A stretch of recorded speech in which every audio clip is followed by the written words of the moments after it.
बिस्मिल्लाहिर्रहमानिर्रहीम अस्सलामु अलैकुम।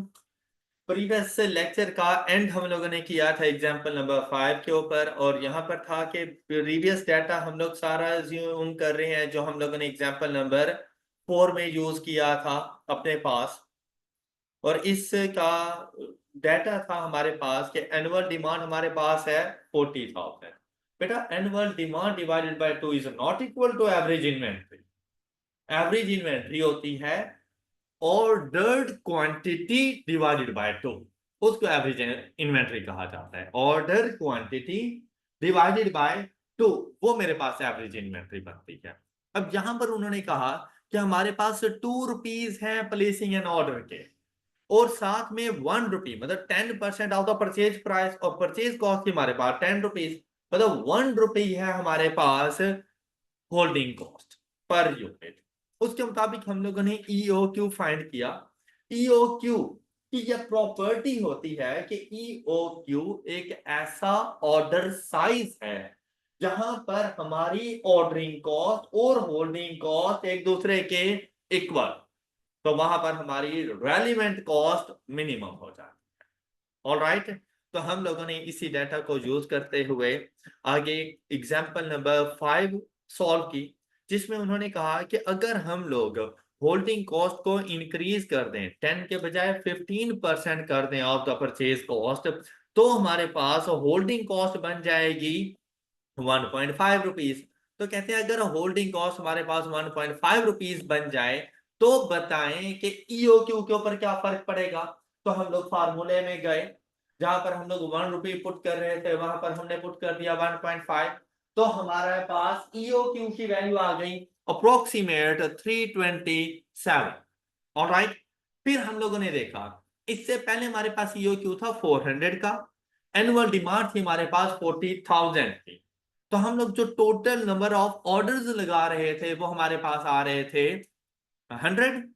Total number of orders 40,000 divided by 400, तो टोटल नंबर ऑफ ऑर्डर्स आ रहे थे हमारे पास 100 के।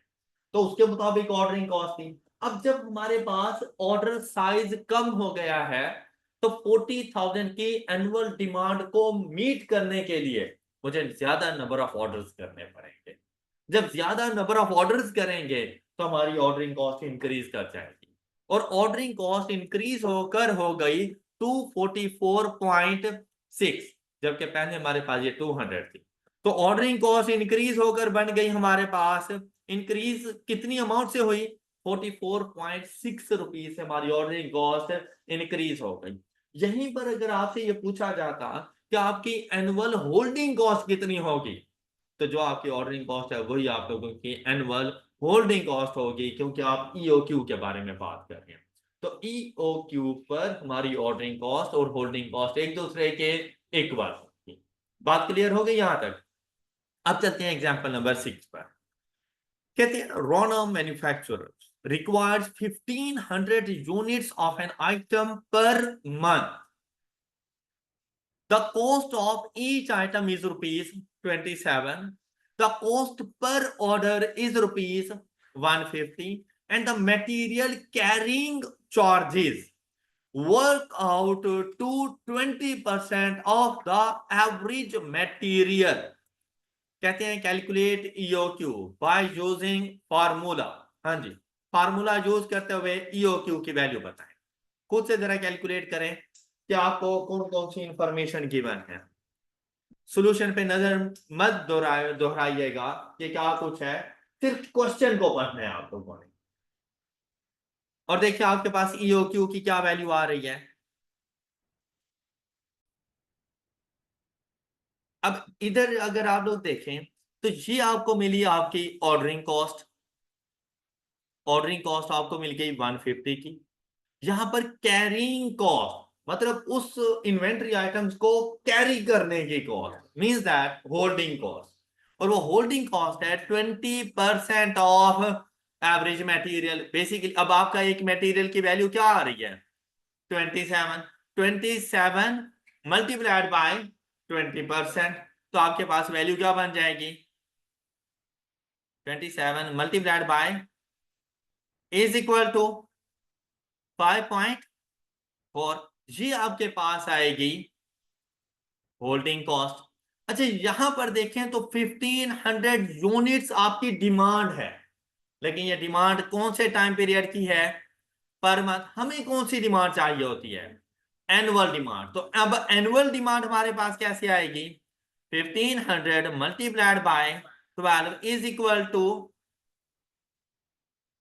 अब जब ईओक्यू फाइंड करना होगा तो under root of 2 multiplied by 18,000 multiplied by 150 divided by 5.4 and the answer is 1000। ये आपके पास ईओक्यू की वैल्यू आ गई। Any doubt? चलिए आप यहां तक ये पहुंचे। अब जाकर वो आपसे कहता है ऑर्डरिंग कॉस्ट एनुअल कितनी होगी और होल्डिंग कॉस्ट कितनी होगी? कौन से नंबर ऑफ यूनिट्स पर, कौन से नंबर ऑफ यूनिट्स पर ऑर्डरिंग कॉस्ट या होल्डिंग कॉस्ट? ईओक्यू पर। तो दोनों एक दूसरे के सेम सेम होंगे, दोनों में से कोई सा एक फाइंड कर लो, दूसरा उसके इक्वल कर देना। क्लियर? अब देखें ऑर्डरिंग कॉस्ट, आप लोगों के पास एक ऑर्डर की कॉस्ट कितनी है? एक ऑर्डर की कॉस्ट कितनी है? और टोटल नंबर ऑफ ऑर्डर्स कितने होंगे? एनुअल डिमांड 1000 ईओक्यू है बच्चे। Annual demand divided by EOQ, annual demand divided by order quantity is equal to number of orders. तो 18,000 की डिमांड को पूरा करने के लिए एक एक हजार यूनिट्स के अगर ऑर्डर प्लेस करूंगा तो टोटल 18 ऑर्डर लगेंगे। ओके, नंबर ऑफ ऑर्डर्स कितने बन जाएंगे? 18 multiplied by 150 is equal to 2700 ordering cost. ये बात समझ आ गई? अच्छा होल्डिंग कॉस्ट, अब यहां से पर यूनिट होल्डिंग कॉस्ट का पता चल गया कितनी है, और इसको मल्टीप्लाई किया जाता है एवरेज इन्वेंट्री से। और एवरेज इन्वेंट्री कैसे आएगी? ऑर्डर क्वांटिटी मतलब ईओक्यू अगर है तो, इसके अलावा अगर कोई है तो वो, डिवाइडेड बाय 2। अब ऑर्डर क्वांटिटी कितनी है? 1000 divided by 2 is equal to, तो 500 multiplied by 5.4 is equal to 2700। और ये आपके पास टोटल रेलिवेंट कॉस्ट है 54। ईओक्यू पर अगर ऑर्डरिंग कॉस्ट और होल्डिंग कॉस्ट पूछी जाए तो हमेशा एक दूसरे के इक्वल होंगे। हाँ, अगर ईओक्यू है 1000 का और वो आपसे पूछ रहा है कि ordering cost and holding cost of 800 units या ऑफ 1200 यूनिट्स, फिर कभी भी एक दूसरे के इक्वल नहीं होंगे, फिर चेंज होंगे, फिर अलग अलग से कैलकुलेट करने।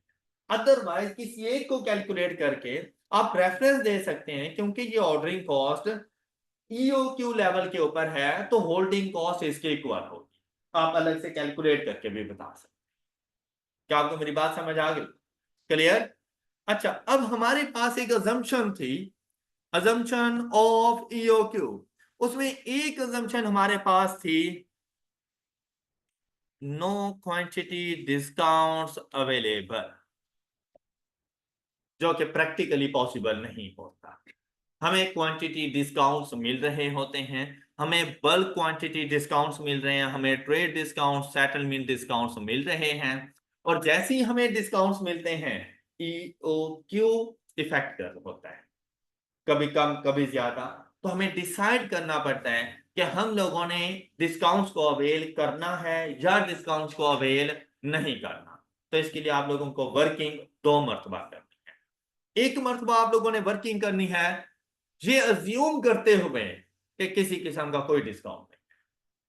सबसे पहले आपने ईओक्यू को फाइंड करना है ये अज्यूम करते हुए कि किसी किस्म का कोई डिस्काउंट नहीं है।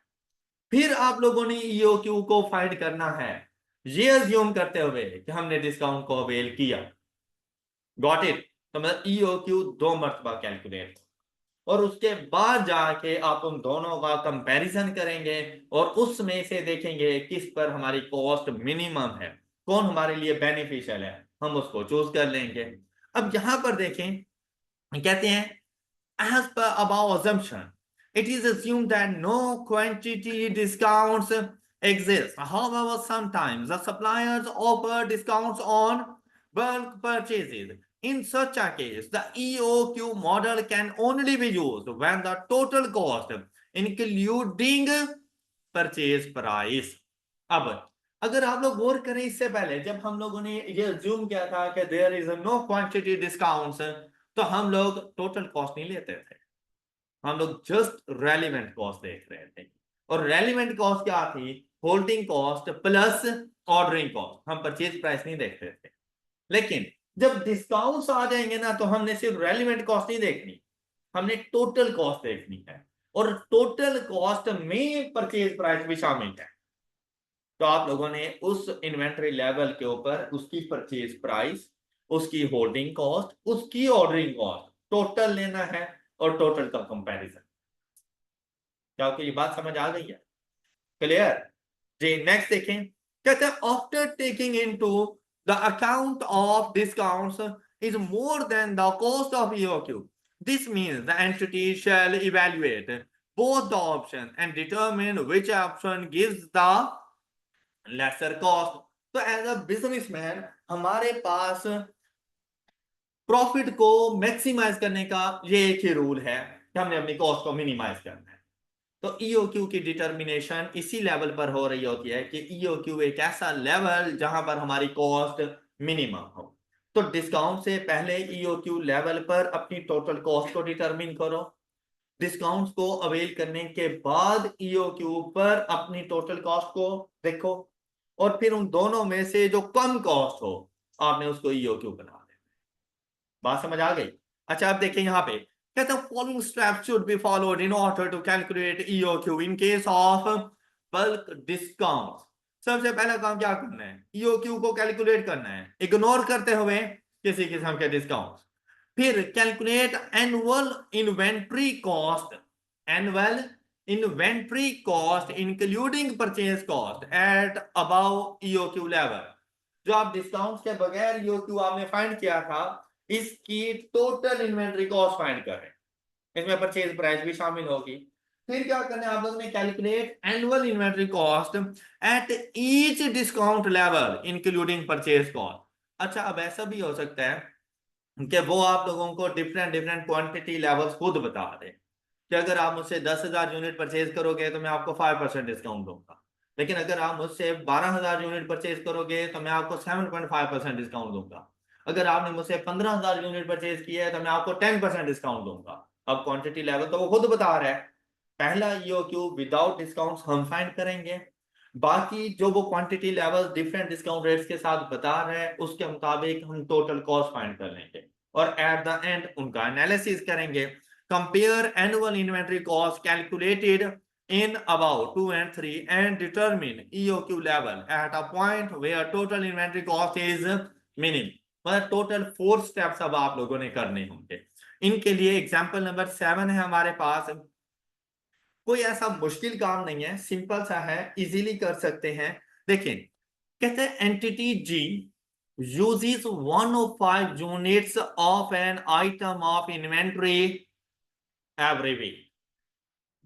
These cost ₹150 per unit. अब ये उसकी परचेज प्राइस है कि एक यूनिट 150 रुपए का हमें पड़ता है। These are stored in special storage units and the variable cost of holding the item is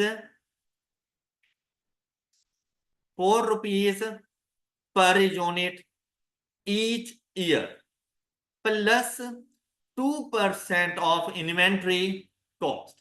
कहते हैं ₹4 per unit plus 2% of inventory cost, ये जाके बनेगी आपकी होल्डिंग कॉस्ट।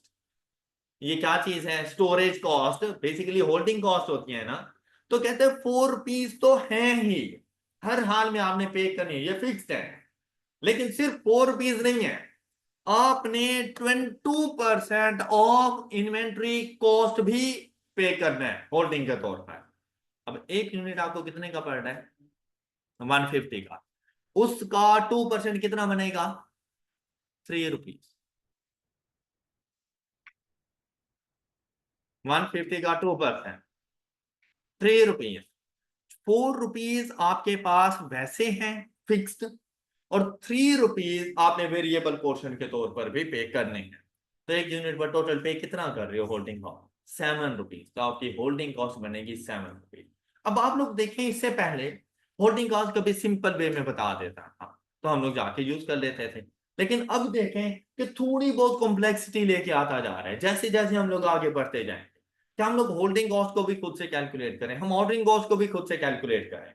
अब यहाँ पर मोस्टली बच्चे ये करते हैं कि वो जस्ट ₹4 ले लेते हैं, कुछ ये करते हैं 150 का जस्ट 2% ले लेते हैं ₹3, जबकि इसमें होल्डिंग कॉस्ट 4 + 3 ₹7 बनने थे आप लोगों के। ये बात क्लियर हो गई? ये बात क्लियर? अच्छा, नेक्स्ट देखिएगा, फिर कहते हैं आपसे उसने स्टार्ट में कहा कि 1 of 5 units of an item of inventory every week. क्या मुझे वीकली डिमांड चाहिए होती है? मुझे कौन सी डिमांड चाहिए? एनुअल डिमांड चाहिए। तो एनुअल डिमांड फिर मेरी कितनी होगी? 105, क्या करूं इसके साथ, multiplied by is equal to 5400, नहीं 5460, ये मेरे पास आ जाएगी हमारी एनुअल डिमांड। बात क्लियर? अब आपको दो चीजों की समझ आ गई है, एक एनुअल डिमांड और वो है 5460, दूसरा होल्डिंग कॉस्ट और वो है 4 + 2% of 150 which is equal to 7। बात क्लियर? बात क्लियर? नेक्स्ट देखें, कहते हैं if placing an order for this item of material cost rupees for each order, तो मतलब ये ऑर्डरिंग कॉस्ट पर ऑर्डर आ गई आपके पास 390। फिर the optimum order quantity to minimise annual cost, इससे मुराद होता है EOQ. Optimum order quantity means EOQ. EOQ ही ऑप्टिमम ऑर्डर क्वांटिटी है जहां पर आपकी इन्वेंट्री आइटम की कॉस्ट मिनिमम होती है। अब वो डिटरमिन करना है तो कहते हैं उसको डिटरमिन कुछ इस तरह से करेंगे कि एनुअल डिमांड को 52 से वीकली डिमांड को 52 से मल्टीप्लाई करेंगे तो एनुअल डिमांड आ जाएगी विच इज इक्वल टू 5460, ₹7 के हमारे पास होल्डिंग कॉस्ट आ जाएगी और ऑर्डरिंग कॉस्ट आ रही है 390। तो ईओक्यू कितना बनेगा? यहां तक किसी को कोई डाउट? यहां तक कोई डाउट? क्लियर ना? ये ऐसा नहीं है जैसे बिल्कुल प्रीवियस वाला क्वेश्चन ही था, अभी तक किसी किस्म के कोई डिस्काउंट्स की बात उसने नहीं। बात क्लियर हो गई? अच्छा, अब अगर मैं आपसे पूछूं, छोड़ दो बाकी सारे डिस्काउंट्स वगैरह बाद में देखे जाएंगे, अगर मैं यहां से पूछूं 780 यूनिट्स की टोटल कॉस्ट बताएं मुझे, 780 यूनिट्स की टोटल कॉस्ट बताएं मुझे, क्या बताओ? इन यूनिट्स की टोटल कॉस्ट बता दो।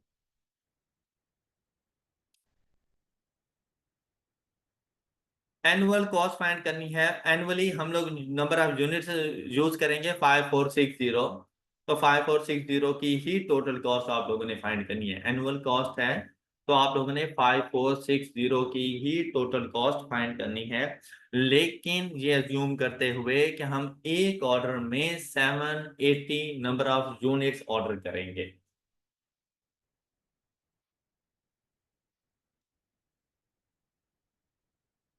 मेरी बात की समझ नहीं आई? पर एनम हम लोग कितनी इन्वेंट्री आइटम मंगवा रहे हैं? पर एनम 5460, तो एक यूनिट हमें कितने का पड़ रहा है? एक यूनिट कितने का पड़ रहा है? तो परचेज प्राइस आ जाएगी 5460 मल्टीप्लाइड बाय 150। बताएं जरा ये value, 5460 multiplied by 150, the value is C 819। ये इसकी परचेज प्राइस आ जाएगी। फिर अगर मैं आपसे बात करूं कि मुझे इसकी एनुअल ऑर्डरिंग कॉस्ट बताओ, तो आप मुझे एनुअल ऑर्डरिंग कॉस्ट कैसे बताओगे? क्या फार्मूला होता है इसका? एनुअल ऑर्डरिंग कॉस्ट कैसे बताओगे? फार्मूला क्या होता है? ऑर्डरिंग कॉस्ट पर ऑर्डर, और वो कितनी है? मल्टीप्लाइड बाय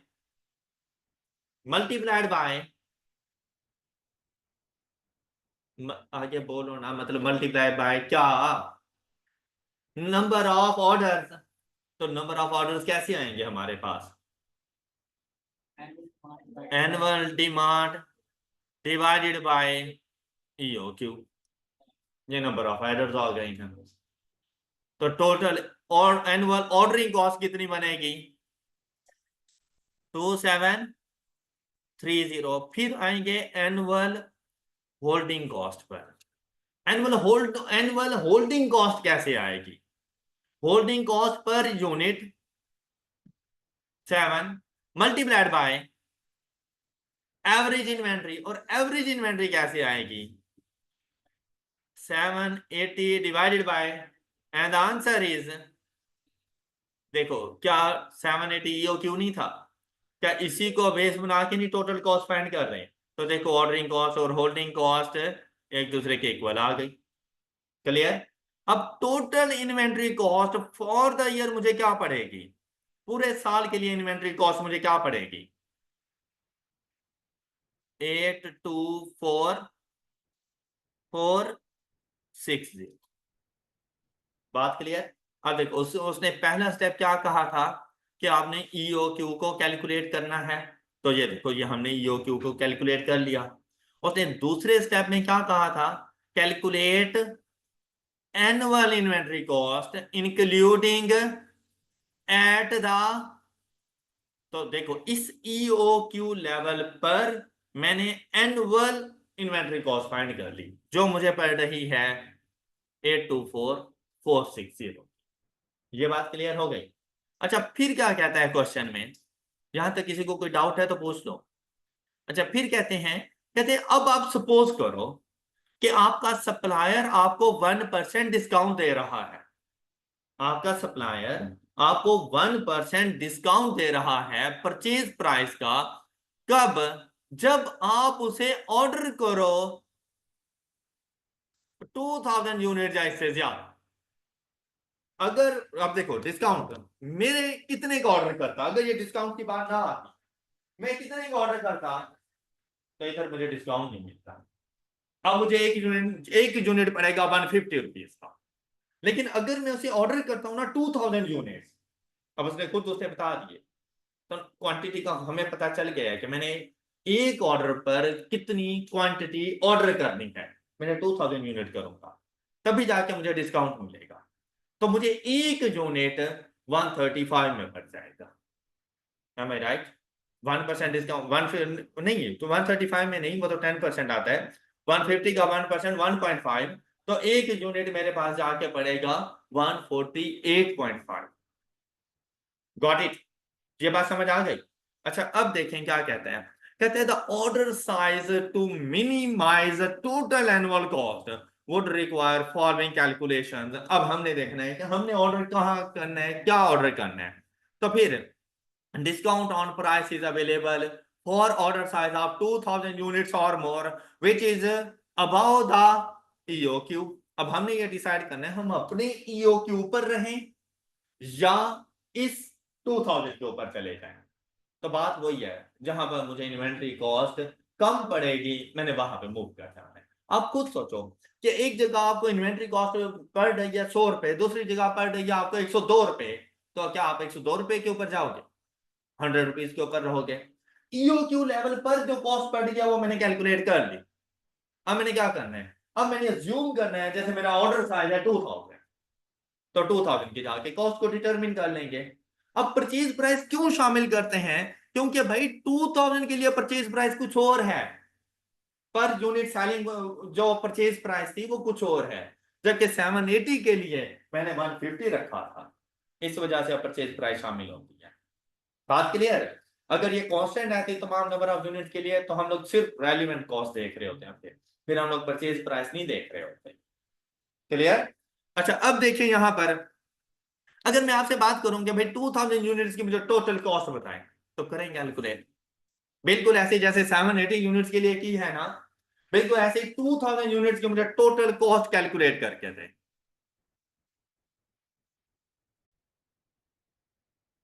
तो आप जब 2000 यूनिट्स के लिए आप ऑर्डर करने जाओ और इसको बेस बनाकर एनुअल इन्वेंट्री कॉस्ट को फाइंड करो।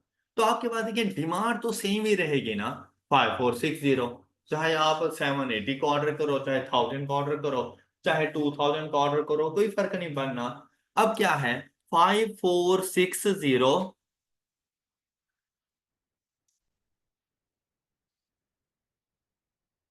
मल्टीप्लाइड बाय 150 मल्टीप्लाइड बाय, अब इस पे 1% डिस्काउंट था तो 99%, 148.5 जो आप लोगों ने लिखा हुआ है। ओके, तो वैल्यू आपके पास आ जाएगी 810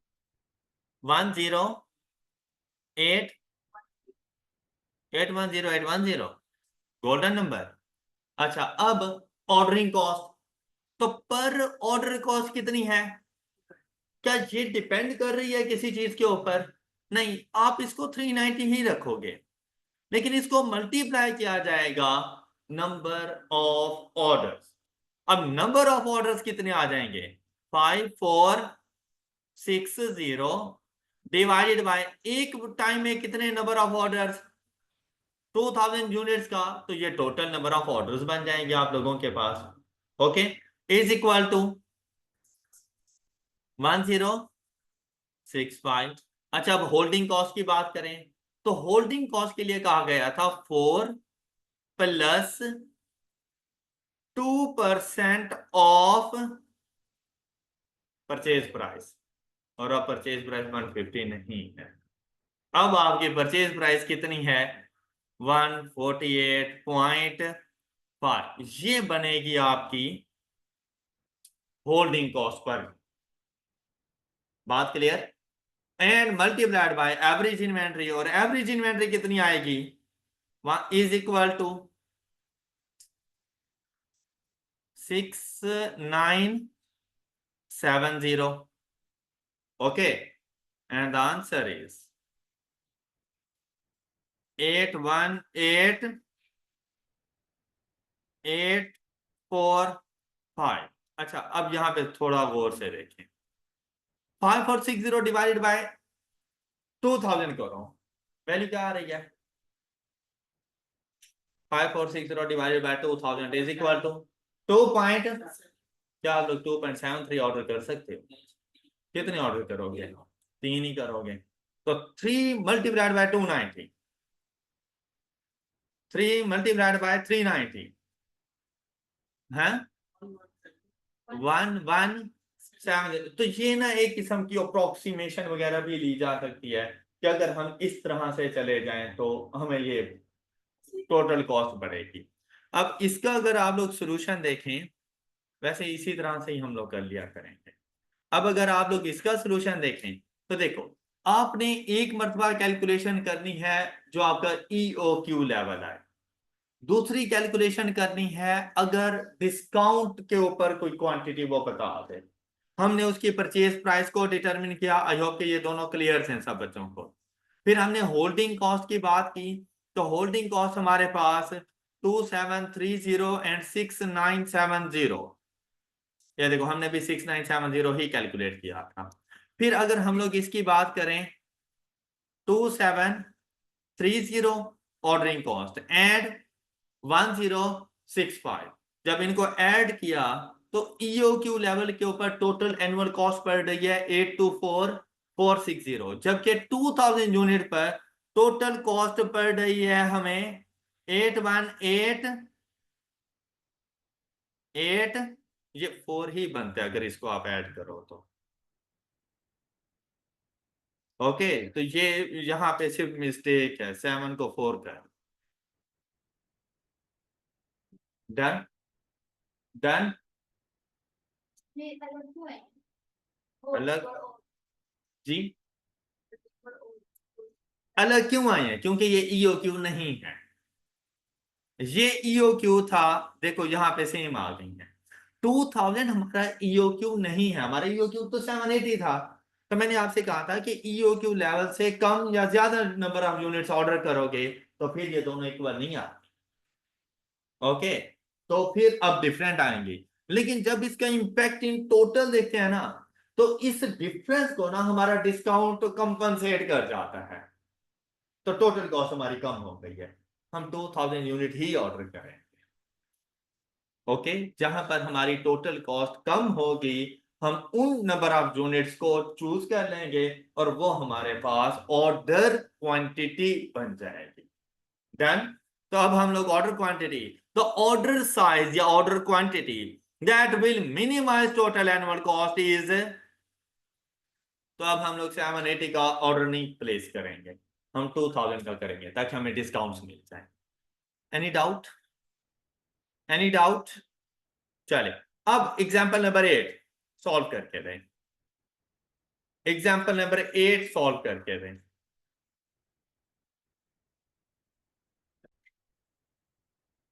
अच्छा, चलें, आपने बड़ी बेहतरीन एफर्ट पुट की और तमाम बच्चों ने मतलब ठीक से क्वेश्चन सॉल्व किया, लेकिन बात होती है कि हम लोगों ने ना शॉर्ट टाइम ड्यूरेशन में अपने क्वेश्चन को भी कंप्लीट करना है और एक्यूरेसी की तरफ भी जाना है। तो ऐसी सिचुएशन के अंदर ना अब मैंने जरा आपको प्रेजेंटेशन में बतानी है कि आपने क्वेश्चन को सॉल्व कैसे करना। ये क्वेश्चन आपके पास आ जाएगा, ये क्वेश्चन है हमारे पास, ये स्टेप 1 से ऊपर ऊपर का है। उसके बाद रिक्वायरमेंट आ जाएगी कि आपके पास ऑर्डर साइज या ऑर्डर क्वांटिटी आप कौन से एक्सेप्ट करोगे, कौन सी ऑर्डर क्वांटिटी पर जाओगे। पहले देखें कि आपके पास डाटा क्या गिवन है। तो W company is a retailer of barrels.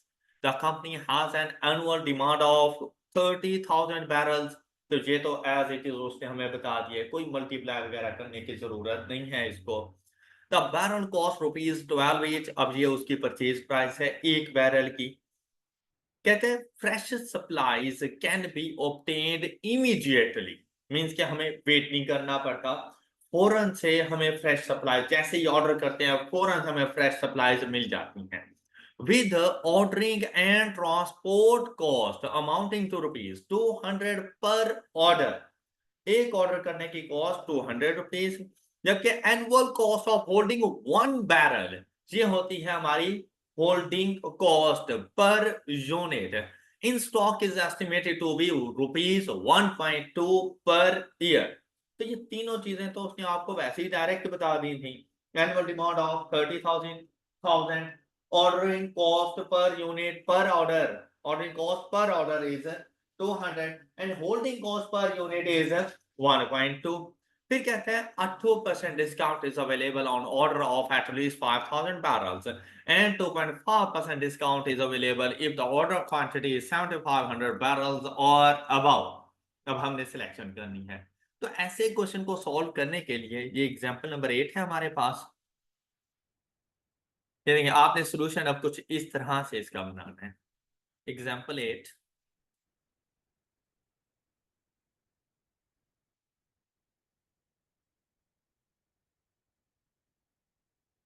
सबसे पहला काम आपके पास होता है EOQ को डिटरमिन। EOQ को डिटरमिन करने के लिए आपको चाहिए annual demand which is equal to 30,000, साथ में चाहिए आप लोगों को ordering cost which is equal to 200 and holding cost which is equal to 1.2। Alright, अब आपने इनिशियली EOQ की वैल्यू फाइंड कर लेनी है, डिस्काउंट्स को इग्नोर करते हुए 2 multiplied by 30,000 multiplied by 200 divided by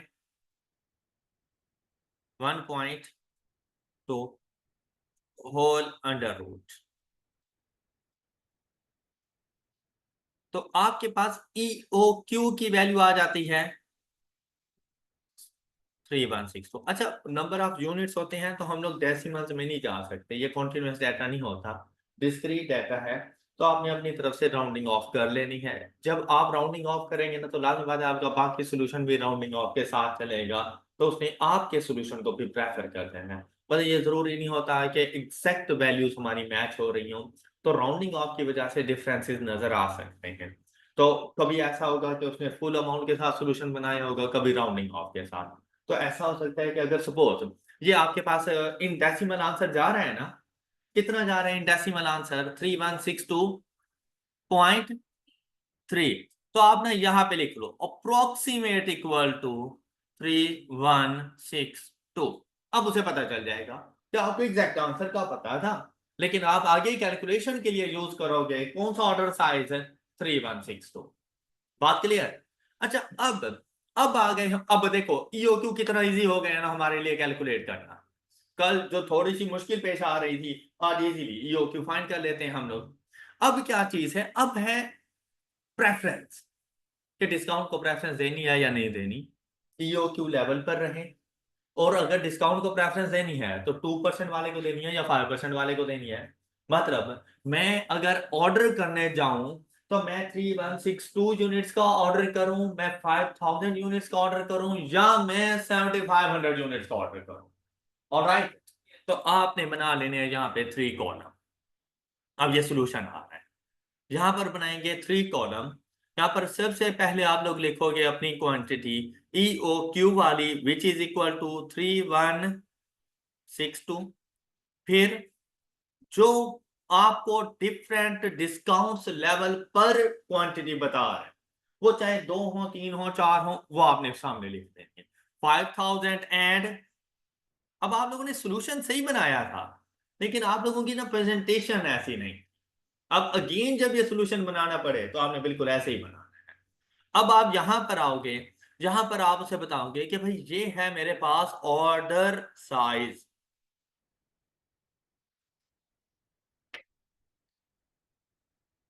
alright, अब इन तमाम ऑर्डर साइज पर मुझे एनुअल इन्वेंट्री कॉस्ट चाहिए है। और एनुअल इन्वेंट्री कॉस्ट में क्या क्या चीजें शामिल हैं? सबसे पहली चीज परचेज प्राइस। तो आप लोगों ने यहां पे लिखना है अपने पास परचेज प्राइस।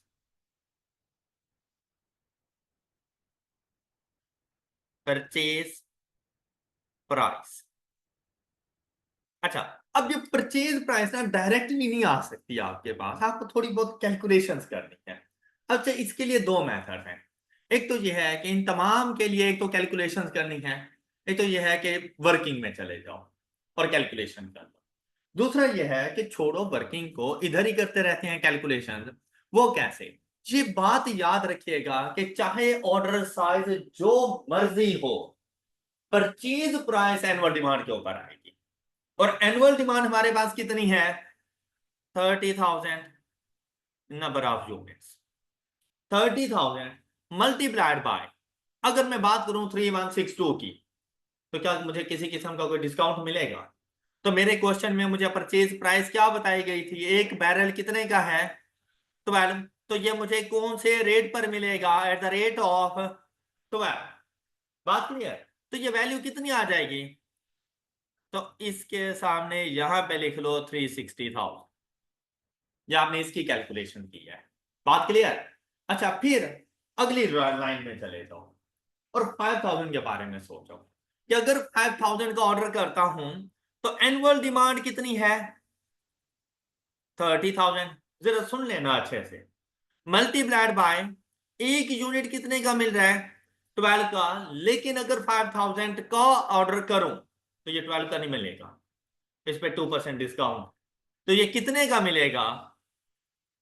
98%। ये बात समझ आई है? तो वैल्यू क्या बनेगी ये आपके पास? कैलकुलेशन सही सही बतानी है मुझे। 352। अब देखिए, आप जिस चीज के लिए ना परचेज प्राइस आप हर किसी के लिए लिखते थे, ऑर्डरिंग कॉस्ट हर किसी के लिए लिख रहे हो, होल्डिंग कॉस्ट हर किसी, मैं नहीं लिखूंगा ऐसा। मैं जस्ट वर्किंग के ऊपर फोकस कर रहा हूं।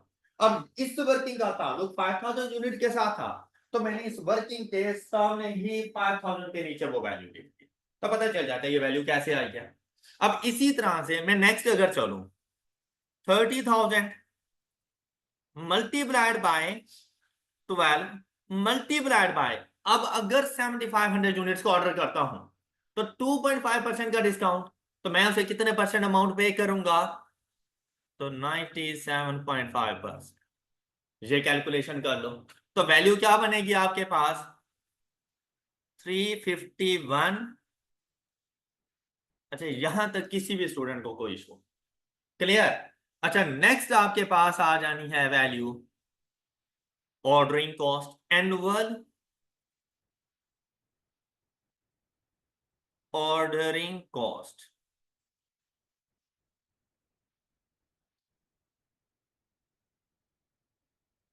हाँ जी, एनुअल ऑर्डरिंग कॉस्ट कैसे आती है? कैसे आती है एनुअल? फॉर्मूला क्या होता है एनुअल ऑर्डरिंग कॉस्ट का? Order cost per order multiplied by number of orders. हाँ, और नंबर ऑफ ऑर्डर्स कैसे आएंगे? Annual demand divided by quantity. बात समझ आ गई? बात क्लियर? अच्छा, क्या ऑर्डरिंग कॉस्ट में कोई चेंज आएगा? ऑर्डरिंग कॉस्ट पर ऑर्डर में कोई चेंज नहीं है, लेकिन टोटल ऑर्डरिंग कॉस्ट में फर्क आएगा क्योंकि नंबर ऑफ ऑर्डर्स चेंज हो जाएंगे। क्या मेरा पॉइंट पिक किया आप लोगों ने? ऑर्डरिंग कॉस्ट पर ऑर्डर पे कोई फर्क नहीं है, लेकिन एनुअल ऑर्डरिंग कॉस्ट में फर्क है। क्योंकि अगर मैं 316062 नंबर ऑफ यूनिट मंगवाऊं तो नंबर ऑफ ऑर्डर ज्यादा पड़ेंगे, तो ऑर्डरिंग कॉस्ट भी ज्यादा पड़ेगी हमें। ओके, तो ऑर्डरिंग कॉस्ट अब कैसे हम फाइंड करेंगे? पर ऑर्डर ऑर्डरिंग कॉस्ट कितनी है जी? तो ये बताने में इतना जोर क्यों लगा रहे हो?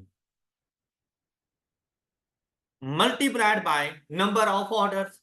और नंबर ऑफ ऑर्डर्स कैसे आएंगे? Annual demand divided by order quantity. 31, ये वैल्यू क्या आएगी? 1898। इसी तरह से 200 multiplied by annual demand divided by 5000 value. जी, 200 multiplied by 30,000 divided by 7500 value. अब आ जाएंगे हम लोग एनुअल होल्डिंग कॉस्ट।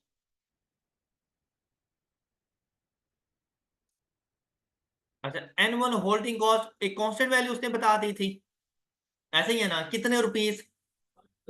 इसमें किसी किस्म का कोई चेंज नहीं है। 1 पॉइंट, तो 1.2 मल्टीप्लाइड बाय एवरेज इन्वेंट्री। और एवरेज इन्वेंट्री हमारे पास क्या होगी? Order quantity divided by 2। 3162 divided by 2, तो वैल्यू आएगी 11898। थोड़े बहुत राउंडिंग ऑफ से कोई फर्क नहीं पड़ रहा होता, मतलब पॉइंट्स में कोई ऐसा वो नहीं है, आप होल नंबर में रहा करो। पॉइंट्स में जाओगे तो कैलकुलेशन में भी उतनी मुश्किल आती हैं फिर। 1.2 multiplied by 5000 divided by 2, the value is 1.2 multiplied by 7500 divided by 2, answer 4500। क्या तीनों कॉस्ट आ नहीं गई हमारे पास? अब जाकर यहां पे लिख लोगे टोटल एनुअल कॉस्ट, और इसमें ये तीनों ऐड कर। तो जब इसको ऐड किया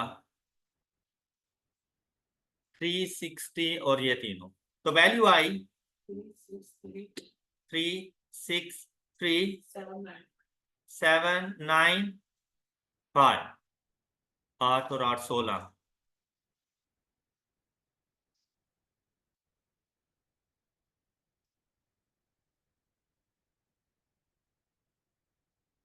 यहाँ पर भी 8 है, यहाँ पर भी 8 है, तो 8 एंड 8 16 बनेगा ना, 6 आएगा एंड पर। राइट जी। नेक्स्ट वन इज 357 जी। Next one is 356। अच्छा अब देखो 2 4 5 रुपए का डिफरेंस आ भी जाता तो उससे हमारा डिसीजन नहीं चेंज होने जा रहा। तो आपने यहां पर देखना है कि हमारी एनुअल कॉस्ट किस सिचुएशन में सबसे कम आ रही है।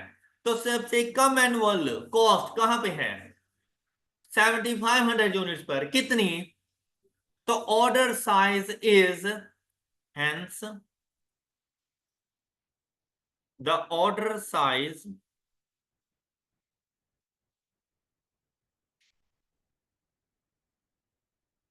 ये सिर्फ टेबल नहीं बना देना, एंड पे अपना कंक्लूजन भी देना है आप लोगों ने। Order size is 7500 units where the total cost is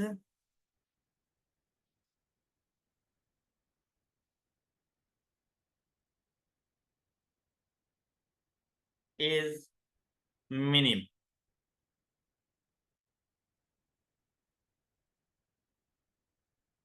I hope कि ये सोल्यूशन आपको समझ आ गया होगा, और मुझे उम्मीद है कि इस सोल्यूशन की ये जो प्रेजेंटेशन है ये भी आपको अच्छी लगी होगी कि इस तरह से आपने सोल्यूशन बनाना। क्लियर? क्लियर? अच्छा अब यहाँ पर जब यहाँ पर पहुंचो ना तो सिर्फ आपने सिर्फ इसके आंसर को मैच कर लेना है कि ईओ क्यू हमने भी यही फाइंड किया था। फिर उसने देखो ईओ क्यू के ऊपर अलग से कैलकुलेट कर लिया, बाकियों के ऊपर अलग से कैलकुलेट कर लिया, आप एक ही टेबल बना लिया करें और उसमें फर्स्ट में ईओ क्यू आ जाएगा, बाकी आपके पास डिफरेंट इन्वेंटरी लेवल्स आपके पास आ जाएंगे। हमने यही वैल्यू फाइंड की थी, 1 रुपए का डिफरेंस था बस, बाकी एज इट इज मैच करके वैल्यूज, और हमने ये उसे आंसर कर दिया। 7500 barrels as at this level annual inventory cost is minimum। अब एग्जांपल नंबर 9 आपकी होम असाइनमेंट है। आपने अच्छे से इसका सॉल्यूशन ऐसे ही बनाकर आना है जैसे मैंने बनाया। ओके, और इसके साथ एक छोटा सा थ्योरेटिकल पॉइंट है हमारे पास, लिमिटेशन ऑफ ईओक्यू। इससे पहले आप लोगों ने असम्पशंस पढ़ी थी। असम्पशन क्या थी कि ईओक्यू को कैलकुलेट करते हुए हम लोगों ने क्या क्या अज्यूम किया हुआ है। तो क्या अज्यूम किया था कि ऑर्डरिंग कॉस्ट कांस्टेंट है, होल्डिंग कॉस्ट कांस्टेंट है। एनुअल डिमांड के बारे में हम लोगों ने बात की थी कि एनुअल डिमांड परफेक्ट सर्टेनिटी के साथ है हमारे पास, इसी तरह से किसी किस्म के कोई डिस्काउंट्स नहीं है, ये हम लोगों ने कहा था। और एवरेज इन्वेंट्री के बारे में कहा था कि जो हमारी कंजम्पशन है वो स्मूथली है, मींस कांस्टेंट रेट के मुताबिक हमारी कंजम्पशन होगी। ये 5 पॉइंट है assumptions के, यही हमारी लिमिटेशन बन जाती हैं।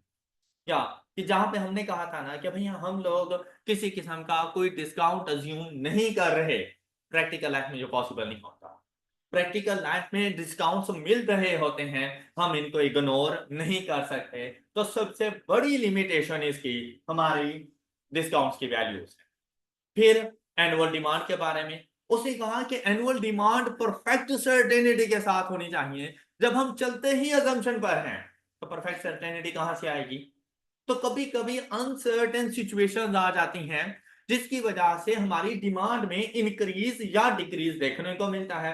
कभी कभी अनएक्सपेक्टेड सेल्स हो जाती हैं, कभी कभी सेल्स नहीं होती हमारी, तो डिमांड कांस्टेंट नहीं रह सकती। फिर जैसे ही उसने कहा था कि average inventory order quantity divided by 2, क्या आपने देखना है सेम रेट के साथ हमारी इन्वेंटरी की कंजम्पशन हो रही है, ये भी प्रैक्टिकली पॉसिबल नहीं होता क्योंकि ये डिपेंड कर रहा होता है डिमांड के ऊपर।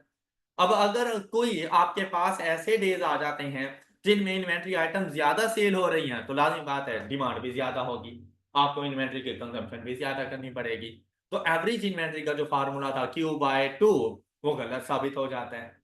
तो वो सारी चीज इसी तरह होल्डिंग कॉस्ट, ऑर्डरिंग कॉस्ट का कांस्टेंट रहना, तो ये कांस्टेंट नहीं रह सकती due to inflation.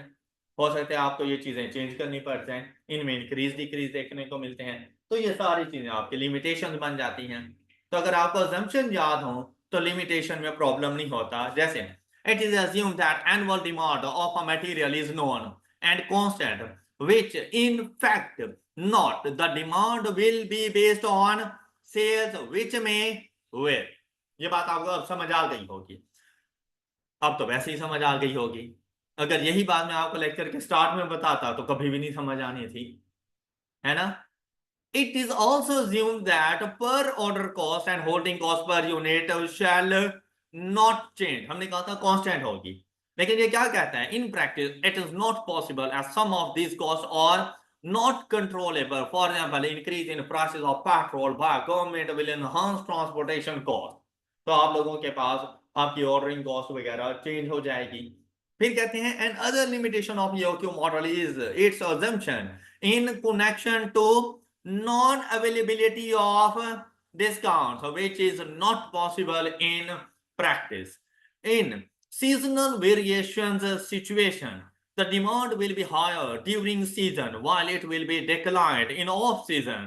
Therefore, it will not justify the assumption that demand can be predicted with perfect certainty. तो वही अपनी अजम्पशन के बारे में कह दो कि प्रैक्टिकली इट्स नॉट पॉसिबल, बस वो लिमिटेशन बनती जाएंगी आपकी। Any doubt?